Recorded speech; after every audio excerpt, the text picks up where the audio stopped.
Have you ever felt the crushing weight of abandonment? That hollow ache when someone walks away, leaving you to question your worth, your choices, your very existence? In those dark moments, when the mind spirals and emotions threaten to consume you, there exists an ancient wisdom, a philosophy forged in the fires of human suffering that offers not empty comfort, but a path to transcendence.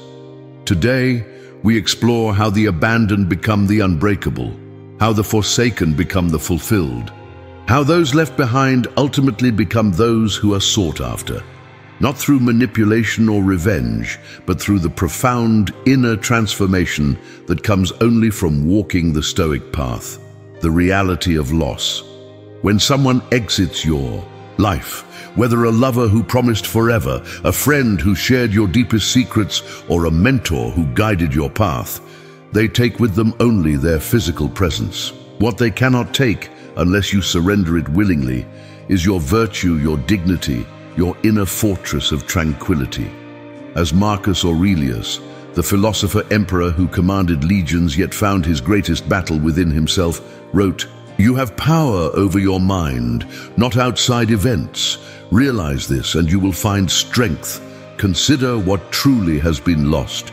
Has their departure diminished your capacity for reason?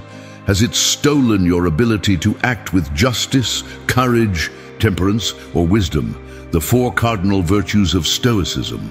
Or has it merely revealed the fragility of external attachments that the Stoics have cautioned against for over 2 millennia? The dichotomy of control. Epictetus, born a slave who rose to become one of history's greatest philosophical minds, provides the framework for our liberation. Some things are within our control, while others are not. Your former companion's actions fall squarely in the category of what Epictetus would call externals, things outside your control and therefore unworthy of emotional investment. What remains firmly within your grasp, however, is your response to their departure. Make the best use of what is in your power and take the rest as it happens. The Stoics would urge us toward a path not of cold detachment, but of rational engagement with reality.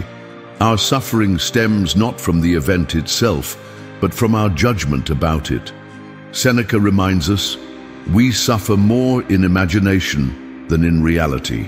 How much of your pain comes from replaying scenarios in your mind, from imagining their happiness without you, from constructing narratives of your own inadequacy?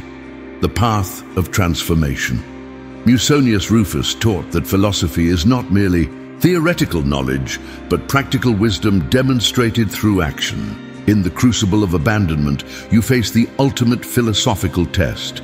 Will you allow this circumstance to diminish you, or will you use it as the catalyst for profound personal evolution?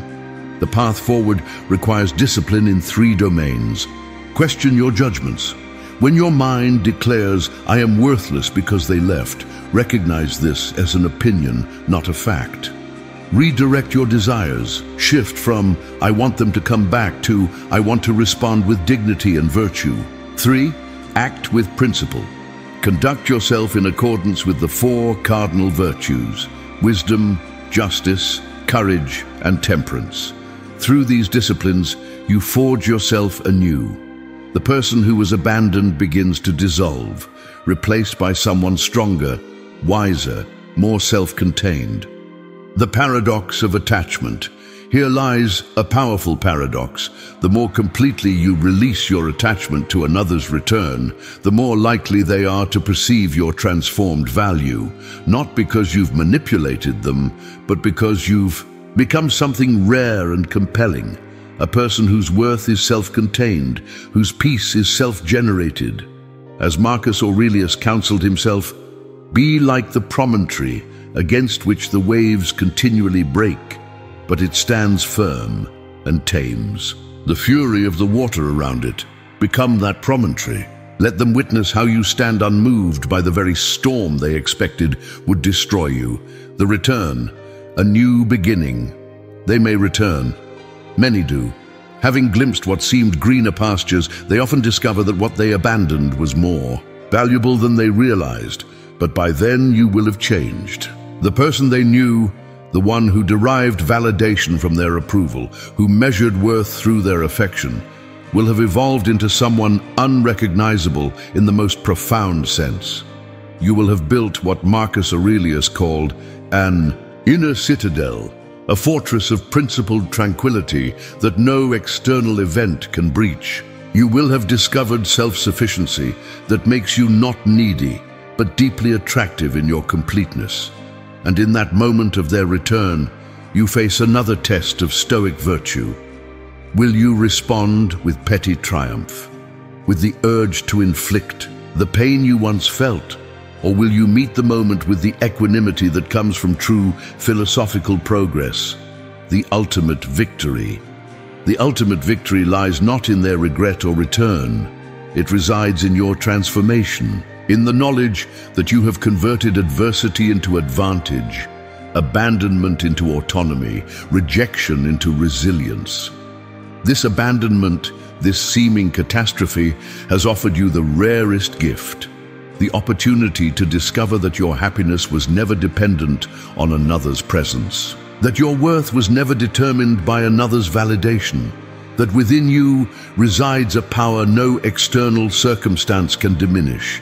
They may regret losing you. They may indeed beg to return. But the profound truth of your Stoic journey is this: whether they do or don't has become immaterial to your flourishing. We stand at a crossroads of perception. We can view abandonment as an end or a beginning, as devastation or opportunity, as proof of our unworthiness, or as the catalyst for our philosophical rebirth. The Stoic path, walked by emperors and slaves alike across the span of centuries, illuminates the way forward, not around suffering but through it. Not by avoiding pain, but by extracting from it the lessons that lead to unshakable strength. What loss in your life initially seemed devastating, but ultimately led to growth? What hardship revealed strengths you never knew you possessed? Share your story in the comments below, and let us build a community of modern Stoics who transform adversity into advantage. Remember the words of Seneca: "It is not because things are difficult that we do not dare. It is because we do not dare that they are difficult." Dare to walk the Stoic path. Dare to transform abandonment into autonomy. Dare to become so complete within yourself that their regret becomes merely an expected consequence of your growth, noted but unnecessary to your peace.